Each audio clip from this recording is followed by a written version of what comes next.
Hi guys! Welcome back to another vlog. So it's our second day in Singapore and maglilipat tayo ng hotel today. But before we do that, dadaan muna tayo sa ilang tourist spots and the first spot that we will go to is Haji Lane.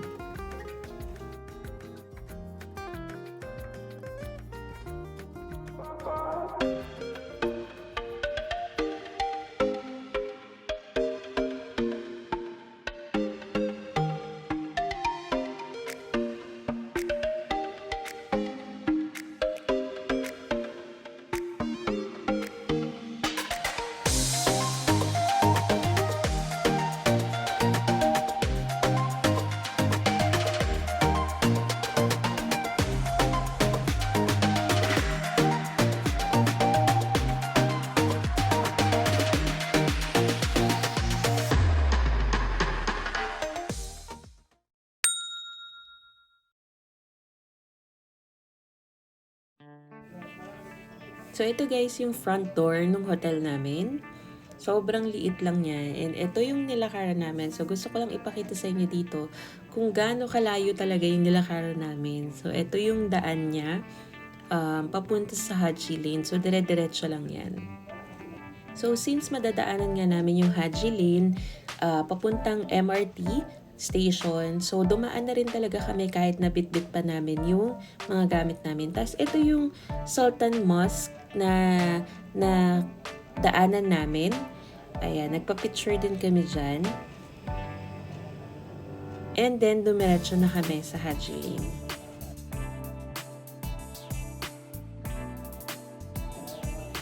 Ayan guys, so dito kami nag-stop and nagpa-picture.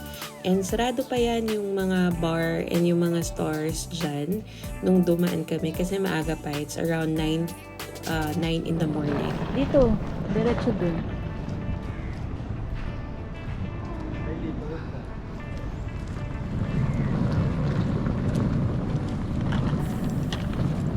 Ellie, good morning. Dito, diretso dito. Dito ba tayo maglalakad?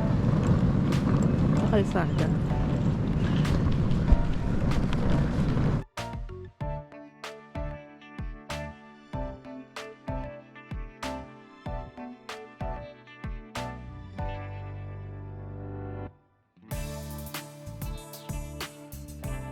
Daddy, punta muna tayo dun. Picture lang.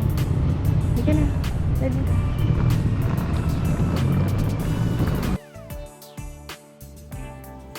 Ayan guys, kung makikita nyo, basa talaga yung floor kasi umuulan talaga siya in the mornings. Pero pag lumalabas naman na kami, ayan, tumitigil naman na yung ulan.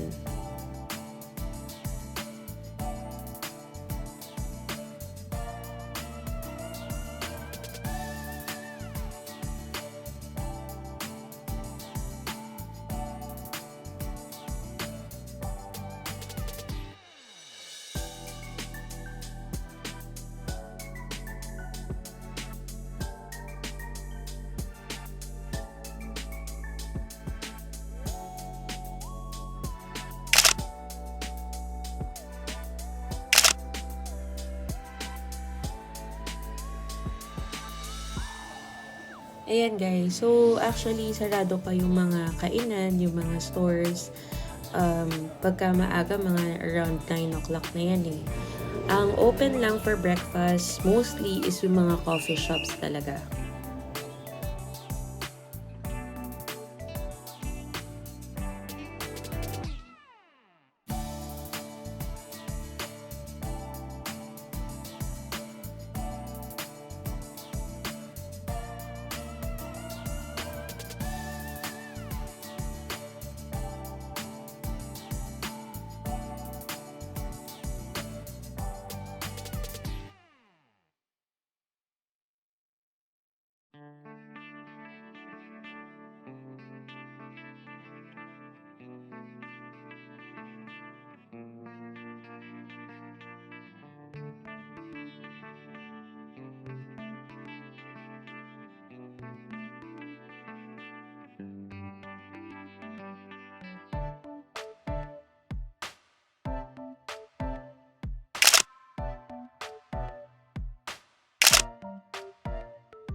Ayan guys, so after ng Haji Lane, ayan, dumiretso na kami sa may Bugis Street, Bugis Junction, kasi nandun yung Bugis MRT Station.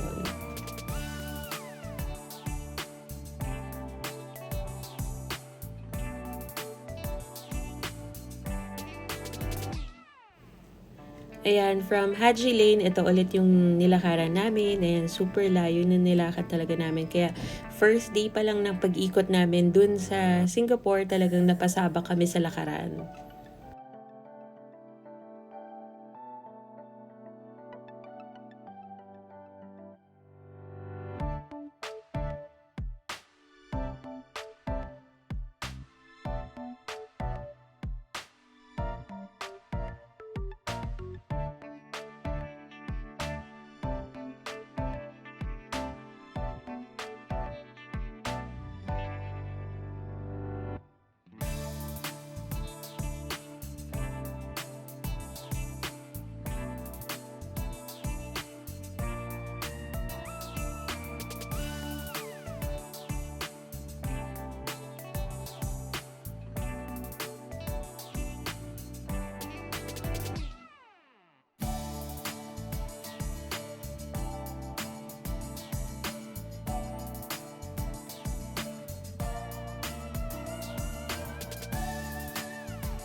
Ayan guys, dito sana kami mag-breakfast sa Jollibee, kaso sarado pa siya around 9 AM na yan, past 9.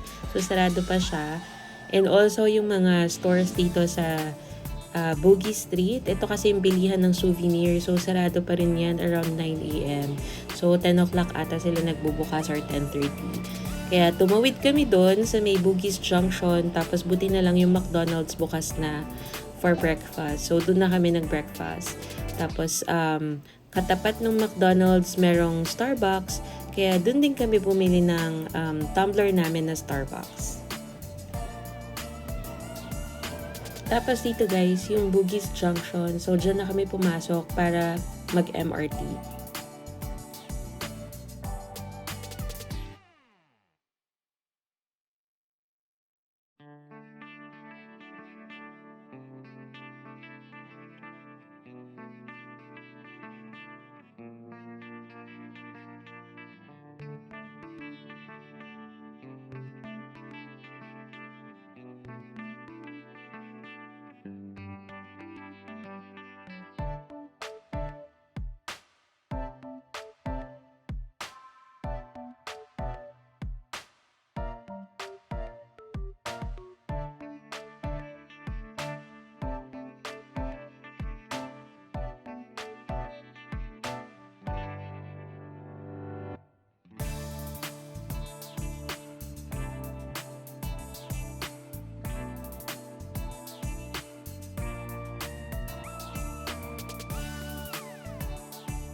Ayan guys, so explain ko lang kung hindi nyo napanood yung previous vlog ko about dun sa budget and itinerary kung bakit kami nag-transfer ng hotel.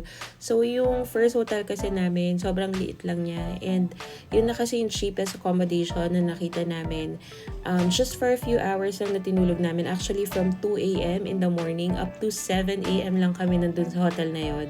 So ayun, so pinakamura na siya na hotel na nakita namin na pwede naming tulugan for just a few hours lang.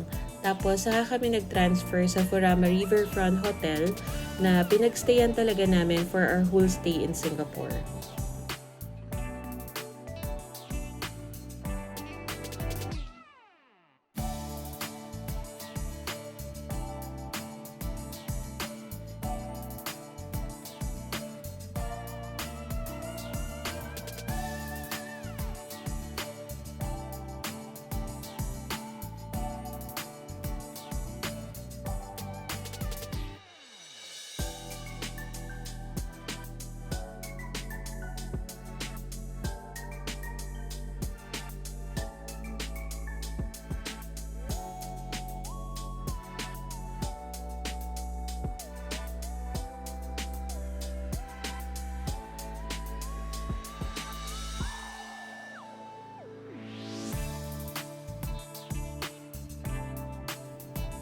Ito, nasa Bugis Junction na kami. So, kumain kami ng breakfast dyan. Bumili kami ng tumbler dun sa Starbucks.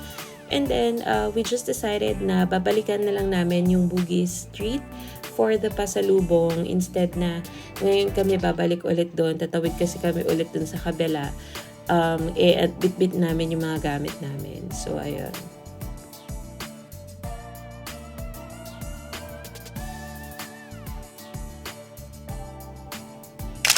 Ayan guys, our breakfast cost $12.90.